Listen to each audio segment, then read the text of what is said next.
안녕하세요. 40대 초반의 돌싱남입니다. 저는 특별한 여자친구가 있습니다.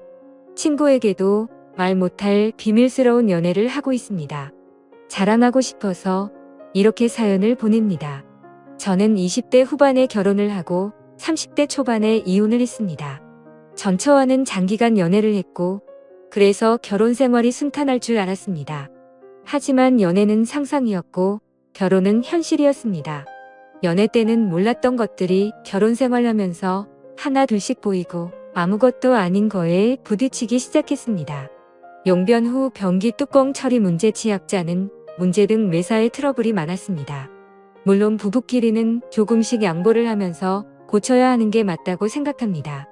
하지만 전처는 항상 본인 위주로 해주기를 바랐습니다. 게다가 고부간의 갈등, 이런저런 갈등으로 인해서 둘 사이는 점점 안 좋아졌고 나중에 전처는 바람까지 피우다가 들켰습니다. 어차피 결혼 유지 기간도 얼마 되지 않았고 돈도 그렇게 많이 없었기 때문에 협의 이혼을 하려고 했습니다. 하지만 전처는 한 푼이라도 더 받아내려고 소송을 걸었고 그것 때문에 2년에 가까운 시간을 정말 힘들게 보냈습니다. 그래서 결혼에 대해서 정말 부정적인 생각이 되었고 지금도 평생 다시는 결혼을 하지 않을 생각입니다.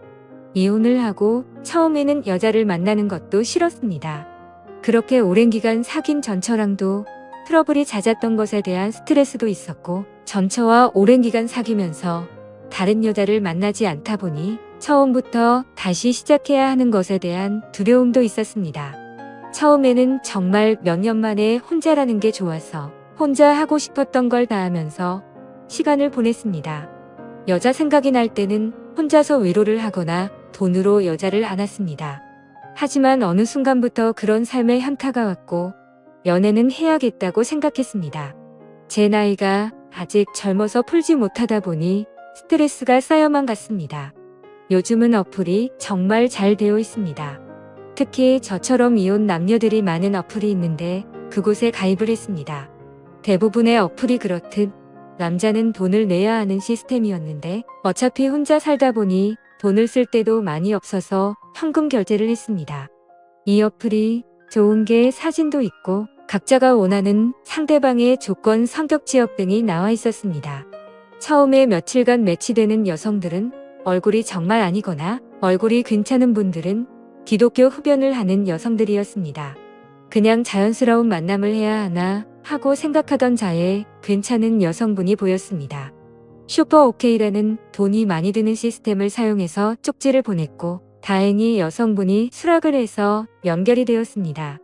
며칠간 연락을 주고받다 시간을 정해서 만났습니다.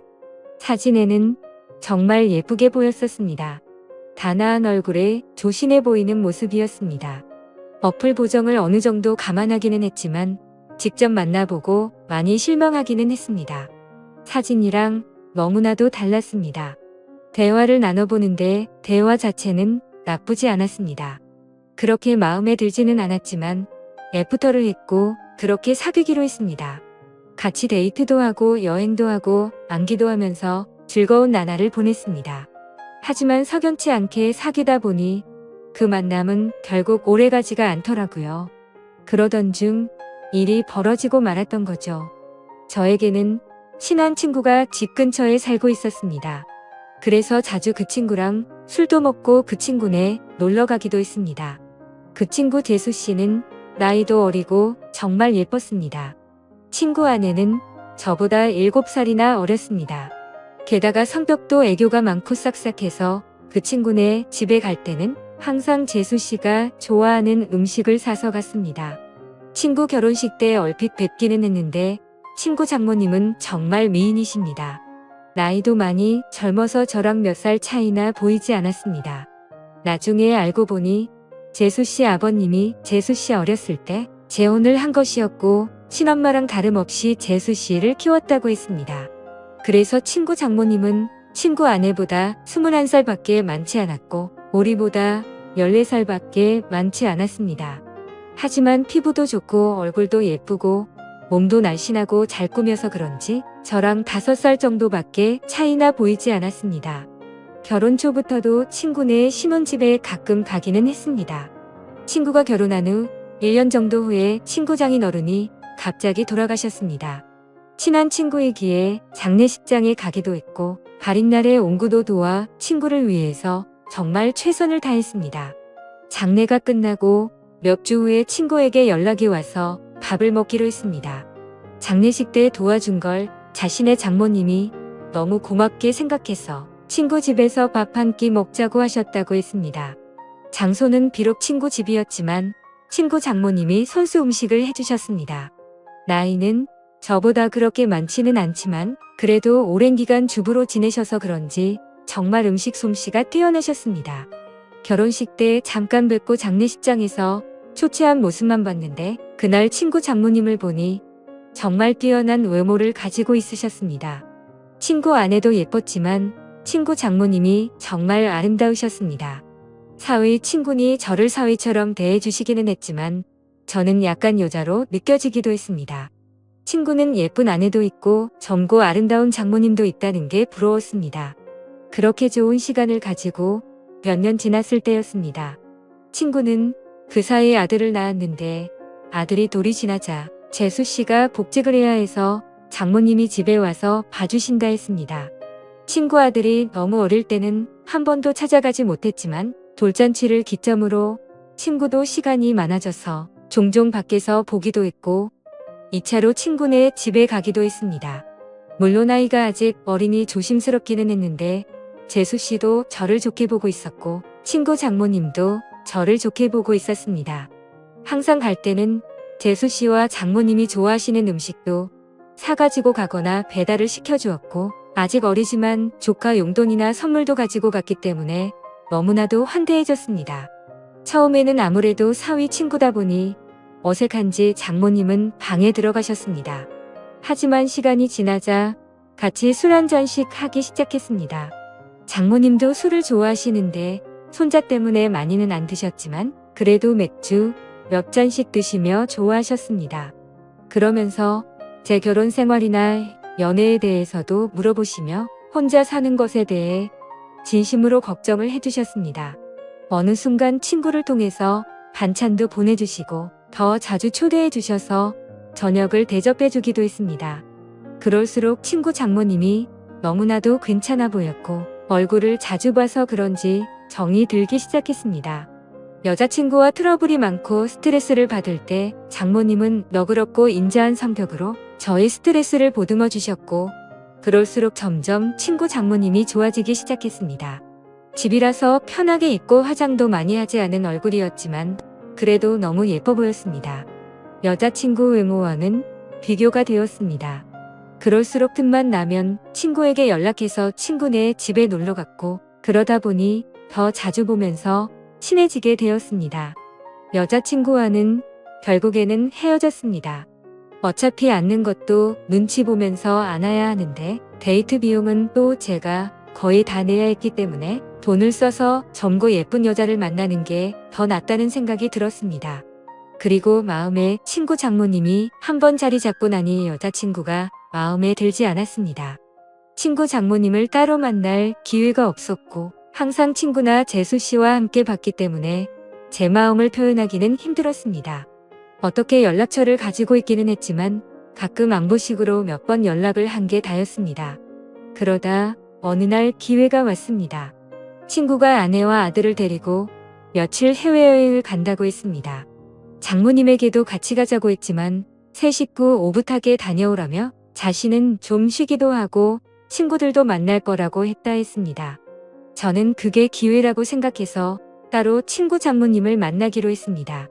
친구가 여행을 간다고 한 날 연락을 했습니다. 친구 여행 가서 혼자 계시느라 심심하지 않으시냐. 그동안 저에게 대접을 잘해주셔서 한번 대접을 하고 싶다고 했습니다. 장모님은 스케줄이 좀 있다고 하셨고 스케줄 없는 날에 그런 맛있는 거 사달라고 하셨습니다. 친구 장모님이 먹고 싶다는 메뉴를 검색해서 일부러 차로 몇십 분 가야 하는 괜찮은 맛집을 알아봤습니다. 장모님도 좋다고 하셨고 제가 차를 몰아 장모님을 태우러 친구네 집으로 갔습니다. 그동안 친구 집에서 편한 모습만 봤었는데 외출을 한다고 꾸민 장모님을 보니 정말 아름다웠습니다. 누가 보면 정말 40대인 줄 알 정도였습니다. 물론 저를 사위 친구로 생각하시고 편하게 나오신 거였지만 저는 꾸민 그녀를 보자 첫 데이트 마냥 심장이 쿵쾅거렸습니다. 우리는 드라이브도 하고 남한강이 보이는 분위기 좋은 곳에서 맛있는 밥도 먹었습니다. 조금이라도 그녀와 더 있고 싶어서 뷰가 좋은 카페에 가서 이야기도 많이 했습니다. 장모님은 이제 손주도 컸고 어린이집 등 하원은 친구나 재수씨도 할 수 있으니 이제 슬슬 친구네와는 따로 살 생각이라고 했습니다. 친구 부부에게도 얘기를 했는데 아직은 같이 살기를 원한다며 아마 혼자 지낼 자신이 걱정돼서 그런 것 같다고 했습니다. 장모님이 친구네 집에 계속 있으면 솔직히 저에게는 전혀 기회가 없기 때문에 저는 맞장구 쳐주는 것처럼 이제 장모님도 따로 사시면서 장모님 인생을 즐기라고 말했습니다. 장모님도 저랑 얘기가 통한다며 좋아했습니다. 장모님을 친구네 집에 바래다주고 헤어지기가 아쉬워서 술 한잔 하자고 했습니다. 하지만 장모님은 다음날 아침부터 친구들과 스케줄이 있다며 거절하셨습니다. 며칠 안 남은 친구네 여행 기간에 시간 되실 때 있냐고 물어봤지만 간만에 혼자 있는 기간이라 스케줄을 다 잡아놨다며 친구 부부가 여행 끝나고 돌아오면 집으로 한번 와서 함께 마시자고 했습니다. 저는 너무나도 아쉬웠지만 계속 들이대면 거부감이 들까봐 쿨한 척 그녀를 돌려보냈습니다. 집으로 들어오니 너무나도 아쉬움이 남았고 장모님을 생각하며 스스로 위로를 했습니다. 그 후로 몇 개월 친구네 집에 몇 번 갔고 친구 장모님을 보면서 애틋한 감정은 점점 부풀어 올랐습니다. 그러던 어느 날 친구네 집에 갔을 때 장모님이 보이지 않으셨고 친구는 며칠 전부터 따로 나가서 사신다고 했습니다. 그 얘기를 듣고 몇 날 며칠을 고민하다가 장모님께 메시지를 보냈습니다.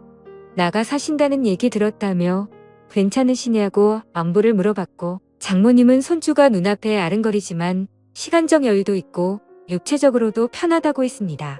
이런저런 얘기를 하다가 시간 될 때 같이 식사하자고 했고 그 후로 연락을 더 주고받다가 결국 만나게 되었습니다. 몇 주 만에 만나는 그녀는 정말 아름다웠습니다.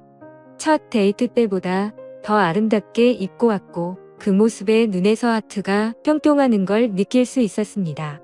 우리는 소고기집에 가서 한우를 먹으며 술을 한잔했습니다.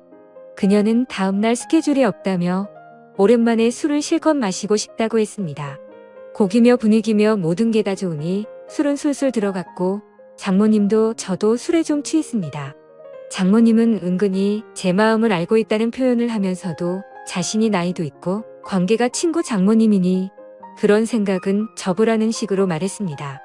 그 소리에 처음에는 당황하기도 하고 부끄럽기도 했지만 나이가 뭐가 중요하고 그리고 비밀로 하면 관계가 뭐가 중요냐며 제 마음을 고백했습니다.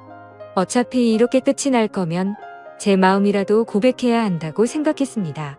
그녀는 제가 술이 좀 과했다며 일어서자 했고 그렇게 그녀를 택시에 태워 돌려보내고 가슴이 너무 아파서 눈물이 났습니다. 이혼 후 정말 좋아하는 첫 여자였는데 친구 장모님이라는 이유 때문에 만날 수 없다는 생각에 가슴이 먹먹했습니다. 친구 장모님이 아니었다면 만남조차 없었을 수도 있겠지만 그런 핑계로 이렇게 까이지 않았을 테니까요. 그렇게 몇 주간 너무 힘든 시간을 보냈습니다. 그러다 술에 취해 그녀에게 연락을 했습니다. 정말 좋아하고 잊으려고 노력해도 잘 안 된다고 한 번만 더 만날 수 있냐고 진심으로 고백했습니다. 며칠간 연락이 없다가 그녀에게서 연락이 왔고 그녀의 집 근처 술집에서 만났습니다. 다시 만난 그녀는 여전히 예쁘고 아름다웠지만 표정은 조금 차가웠습니다. 우리는 한동안 말없이 술만 마셨습니다. 이게 마지막일지도 모른다고 생각하니 너무나도 슬펐고 저는 마지막으로 제 진심을 이야기했습니다. 제 마음을 안 받아줘도 좋고 안 받아준다면 다시는 연락하지 않겠다고 했습니다. 하지만 그녀를 진심으로 좋아하고 사랑한다고 했습니다. 진심 어린 제 말이 통했는지 그녀는 조금씩 미소를 보이기 시작했습니다. 시킨 술 안주도 다 떨어져서 자리에서 일어나자고 말했더니 그녀는 장소를 옮겨서 맥주 한 잔 더 하자고 했습니다. 저는 그 자리가 마지막 자리일 줄 알았는데 그녀의 반응이 놀랍기도 하고 좋기도 했습니다. 맥주집으로 자리를 옮겼는데 이전 술집에서와는 다른 그녀의 표정과 몸짓이었습니다. 말은 안 했지만 그녀도 저에게 호감이 있는 것처럼 보였고 그녀는 저에게 호의적이었습니다. 우리는 맥주를 셀 수 없이 마셔댔고 정말 술이 많이 취했습니다. 중간중간 기억이 나지 않지만 정신을 차렸을 때 우리는 그녀의 집에서 술을 더 마시게 되었고 그렇게 그날 이후 우리의 연애가 시작되었습니다. 그녀와 저의 나이 차이는 크게 많이 나지 않아서 전혀 문제될 게 없었고 비밀만 잘 지키며 사랑한다면 아무런 문제가 없을 것 같습니다. 저도 그녀도 서로에게 푹 빠져 있고 이렇게 오랫동안 함께 사랑하고 싶습니다. 어떻게 보면 남들이 손가락질할 관계이지만 저도 혼자이고 그녀도 혼자인데 남들 시선으로는 문제가 되는 현실이 너무나도 안타깝습니다. 이 채널을 가끔 보는데 여기에는 저보다 훨씬 더 현명하신 인생 선배님들이 많으신 걸로 보입니다. 선배님들 인생 정도 되면 지금 제 현실에 대해서 좋은 말씀도 많이 해주시고 격려도 많이 해주실 거라고 판단됩니다. 한번 사는 인생 정말 사랑하는 사람과 아름다운 사랑하는 게 좋은 거잖아요. 그녀의 말대로 물 들어올 때 노젓고 싶은데 어떻게 생각 드시나요? 지금까지 제 사연을 읽어주셔서 감사합니다.